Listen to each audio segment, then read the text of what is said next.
Pembunuh sadis yang membunuh istri dan anak di Kutai Timur, Kalimantan Timur diperiksa polisi. Dugaan sementara karena motif ekonomi.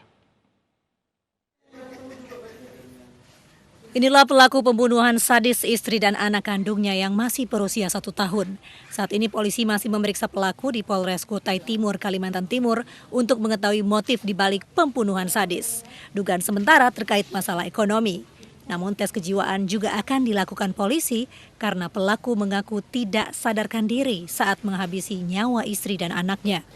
Pelaku belum bisa dimintai keterangan karena psikologisnya masih belum baik lah, memberontak dan mencoba untuk melakukan bunuh diri, ya gitu. Jadi ditemukan ada sayatan di leher sama melukai alat kelaminnya sendiri. Sebelumnya pelaku membunuh anak istrinya yang berada di rumah dengan parang. Usai membunuh, pelaku mendatangi masjid dalam keadaan tanpa busana dan akan menyerang jemaah masjid. Warga langsung menangkap pelaku dan melapor ke polisi. Dari Kutai Timur, Kalimantan Timur, Mas Karya Diansyah, iNews melaporkan. Pembunuhan terhadap keluarga karena motif ekonomi juga pernah terjadi di Malang, Jawa Timur dan Nias, Sumatera Utara. Di Malang, seorang anak tega membunuh ibunya karena mendapat bisikan gaib akan mendapatkan harta karun.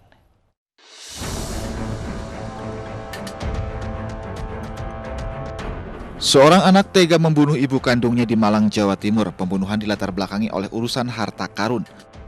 Pelaku mendapat bisikan gaib untuk menghabisi korban dengan memasukkan dalam lubang dan dikubur dengan posisi kepala di bawah.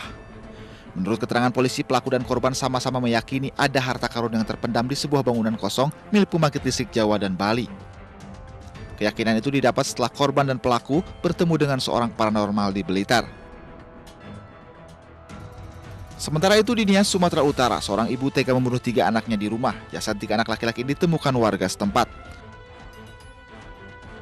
Pembunuhan berawal saat suami bersama keluarga meninggalkan tersangka dan 3 korban untuk memberikan hak suara di tempat pemungutan suara yang berjarak 5 km dari rumah.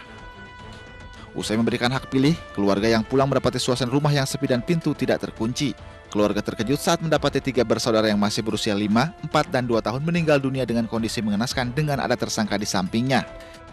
Motif tersangka tega menghabisi nyawa anaknya ini karena himpitan ekonomi. Tim Liputan iNews melaporkan.